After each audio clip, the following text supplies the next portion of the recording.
Peter Delapenna here with Sanjay Krishnamurthi, who just finished 167 not out off 120 balls in a USA win over Scotland, a USAA win over Scotland. You chased down a target of 341 with 9 balls to spare. Congratulations on that, first of all. As part of that, in a 7-wicket win, 235-run partnership with Nitish Kumar, which is the largest in USA history. Even though this is technically a warm-up match, it's still a pretty amazing achievement. How do you describe everything that occurred for you out there today?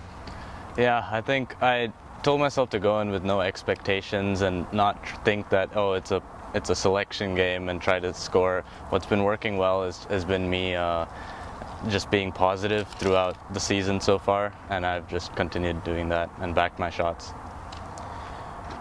There's a lot of ways that being positive can be interpreted. What does being positive mean to you? For me, it means when I see an option that I think I can take on, I take it on, and I don't second guess myself. And we saw a lot of that today. In particular, you were very clever utilizing the short boundary. We didn't really see a lot of that perhaps over the weekend from the senior team, but when you have an option that's in your favor, you took the high percentage option. You didn't take the risky option, and you had 9 sixes. By my count, I think 6 of them were straight down the ground. You utilized the straight boundaries pretty well, but then also the other 3, you targeted the short boundary on the west side of the ground at mid-wicket. How much do you go into analyzing those kind of options in terms of what is a high percentage access point versus a low percentage one to ensure that you are getting maximum value? Yeah, I analyze constantly. I think the 2 big ones are wind and dimensions of the ground. Here in Grand Prairie, I think the dimensions are more important than the wind, but actually both were with me hitting towards the pavilion side. So I tried to take on that option as much as possible and not try to hit out to the big side, just try to take singles out there.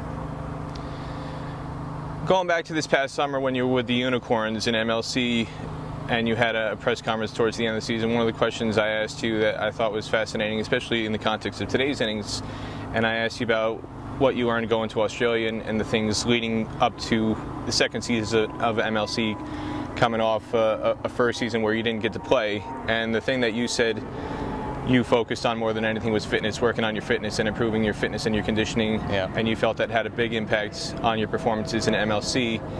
And today, that perhaps was the most impressive thing for me, sitting here on the ground. I'm not sure how well it translated to people who would have been watching the web stream, but it's October here. It's not as hot as it is in June or July during the T20 World Cup and during MLC, but it was still very warm for most of the day, into the high 80s, maybe even it reaches high as 90, 91 degrees.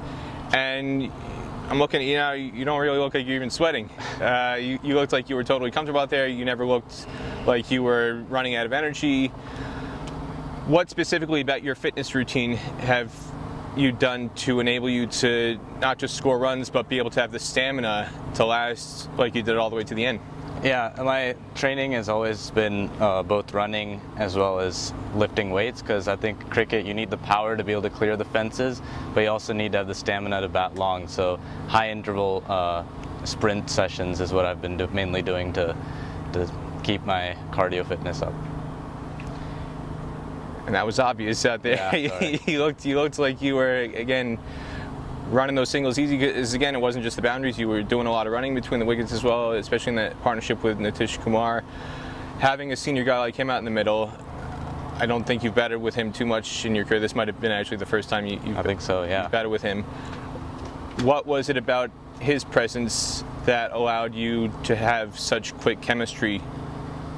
I think we were just talking about where to take on the bowlers, what are the good options, and also we just wanted to bat time, because when I first came in, it was just a little less than 10 overs done, and we knew that our main chance was if both of us batted long. So we just kept talking to each other and reminding each other of our options, and yeah, it worked out well. When you came in at the innings break, this was a stark contrast to yesterday.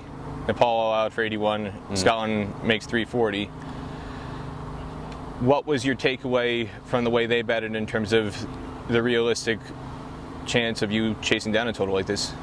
Yeah, I knew that we pretty much had nothing to lose going out there. Like a total of 340, we were probably not expected to chase it down, but we had belief that we could. Again, if we had a partnership and took it to 30 overs with just a couple of wickets down, we knew that we would have a chance. And takeaways from their innings was that they were very smart using the short side, so and not hitting in the air on the long side. So we just personally, I wanted to take that away and weigh up my options when hitting them. Yeah.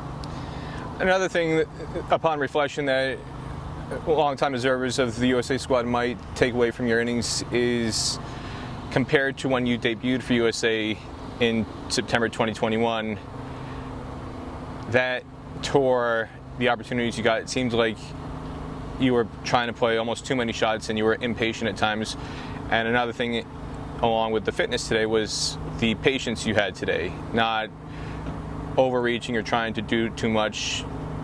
And I'm curious what kind of discussions you've had with coaches or mentors coming off of that tour and the 3 years you've had in between to, again, come out today and not try to overstretch yourself and do too much, and instead just let the bowlers do what they're going to do, and you react and respond to what they offer.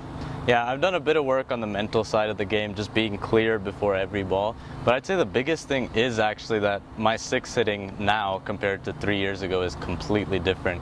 So because of that, I know that I trust that I'll get the balls in my slot, so then I don't need to force the balls that aren't. But when I was, 18 and maybe less of a six hitter, if I play a couple dots, that can actually harm my strike rate. But now I know that if I play 3 dots and hit a 6, I'm still hitting at 150.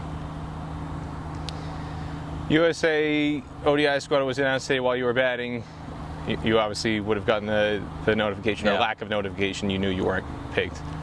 But funny things happen if there's a withdrawal or a squad change for whatever reason, whether it's injury or something else takes place. You've obviously made a big statement today about what you can do for USA. What do you feel you've demonstrated to the selectors and the people in charge of picking the team about what you can contribute going forward if you do get another opportunity? Yeah, like I said, I think I'm a very different player from 3 years ago, and I've been carrying good form this whole season, and I'm not too worried about the selection. I believe that if I score enough runs and am batting as well as I have been, the chance will come, and I'll be ready to grab it with both hands when it does. Anything else you want to say about the team's overall performance today, pulling off such an amazing chase? Yeah, both of these days I really enjoyed playing with this bunch of guys. The energy, we had that youthful energy, and on the field I thought that we were very energetic. Even when they were hitting us everywhere, we still didn't give up, and our fielding was, I think, at a top standard, and yeah, really enjoyed that. There you have it, Sanjay Krishnamurthi, who hit a mighty impressive 167 not out today. Congratulations again on the individual performance and the team victory. Yep, thank you.